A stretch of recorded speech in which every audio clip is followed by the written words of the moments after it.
Dans un petit village entouré de montagnes, vivait un vieillard nommé Mathieu. Autrefois, il était l'homme le plus courageux du village. Il travaillait dur dans les champs, sous le soleil brûlant pour nourrir sa famille.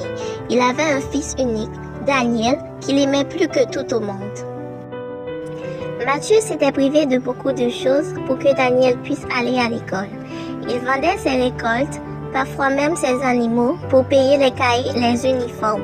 Il répétait souvent, « Mon fils, tu es mon avenir et ma fierté. » Les années passèrent.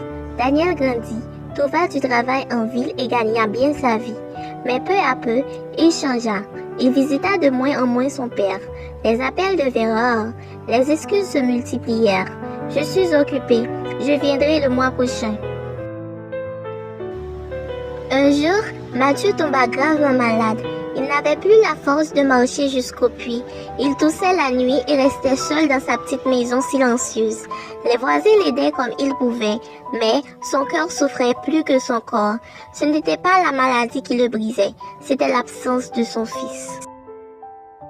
Un soir d'orage, Mathieu s'affaiblit encore plus. Un voisin décida d'appeler Daniel.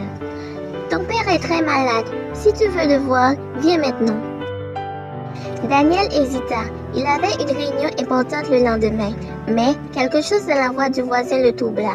Il prit finalement la route. Quand il arriva, il trouva son père allongé, très faible.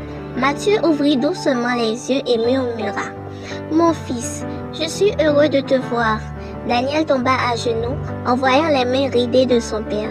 Il se rappela toutes ces années de sacrifice. Il réalisa qu'il avait été aveuglé par l'argent et l'orgueil. Des larmes coulaient sur ses joues. « Pardonne-moi, papa. » Mathieu sourit faiblement. « Prends soin de ceux qui t'aiment avant qu'il ne soit trop tard. » Ce soir-là, Daniel comprit une vérité qu'aucune richesse ne peut remplacer. L'amour de parents est un trésor inestimable. Après la guérison de son père, Daniel décida de revenir vivre au village pour s'occuper de lui. Il avait appris sa leçon. Une leçon morale de l'histoire.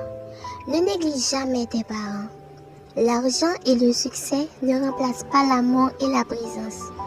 Honorer ses parents apporte bénédiction et paix intérieure. J'ai quelques conseils pratiques pour vous. Appelle tes parents régulièrement. Rends leur visite dès que possible. Aide-les financièrement et moralement s'ils sont âgés ou malades. N'attends pas un drame pour montrer ton amour. Souviens-toi un jour, toi aussi tu vieilliras.